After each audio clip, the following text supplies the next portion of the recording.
Today we're going to install the Ionic 61 series running boards on this 2019 Ram 1500 crew cab. Let's go ahead and get started.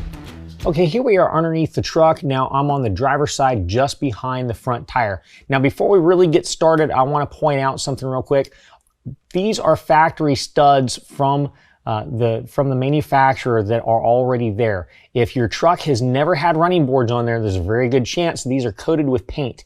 If they are, you don't want to try to put a nut onto that stud without cleaning the paint off of it, because you can mess some stuff up. So I recommend one of two things. This is a wire brush. You want to get real aggressive with a wire brush and get the paint off of there. Do that with every single one of the studs. Or if you have a die from a die and tap kit, this is an 8mm by 1.25 thread pitch die. That is the one that you will want to use. Run that through there, clear the paint off, and that will come off, clean it off very nicely. This is going to be our front driver's side bracket. It's the same thing as the rear driver's side bracket. So you're going to have two brackets that look exactly identical. That's these two brackets. They're going to be facing the rear. So this tab right here where it mounts against the rocker panel faces towards the rear, as well as the foot faces towards the rear. Now the part of the bracket that you're going to want to fit up against there are going to have oval holes that go side to side. You're not fitting this portion. If you got two different size oval holes, that's the foot. That's where the running board mounts. So what we're going to do is we're going to slide this bracket over top, and then we're going to take a flat washer and serrated flange nut for each one of those studs. All right, now coming back along the rocker panel, we're going to focus on these two right here. We're going to find our center driver's side bracket. Again, this is going to flag towards the rear of the vehicle, both the top and also the foot. Slide that in place.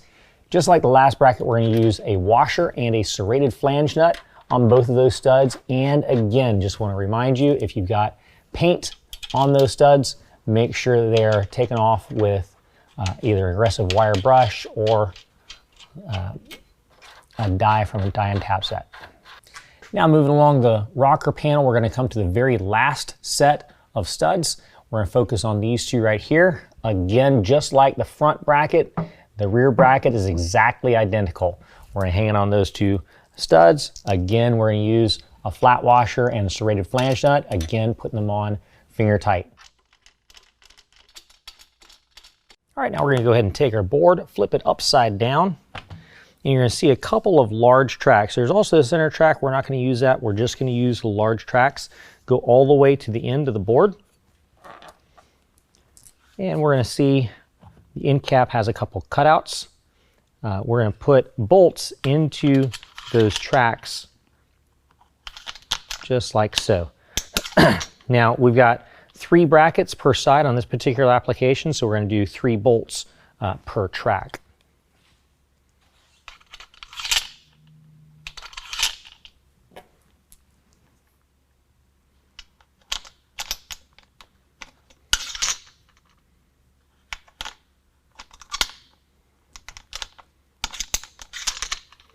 All right, now we're going to go ahead and space these bolts somewhat evenly along the board.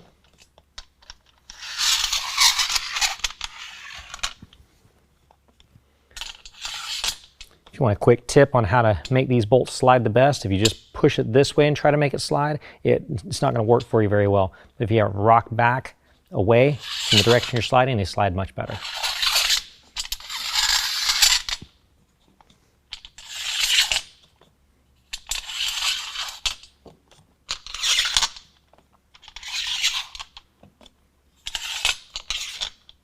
All right, now we're going to go ahead and set our board down in place on top of the brackets.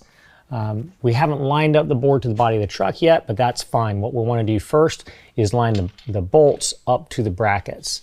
So what we're going to do, just slide those into place.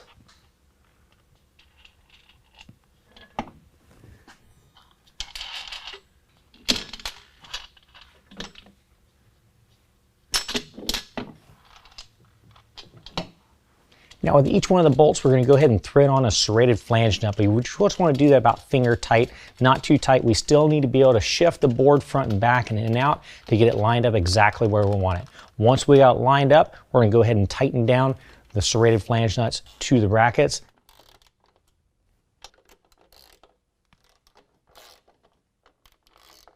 Then we can turn and tighten the brackets down to the truck.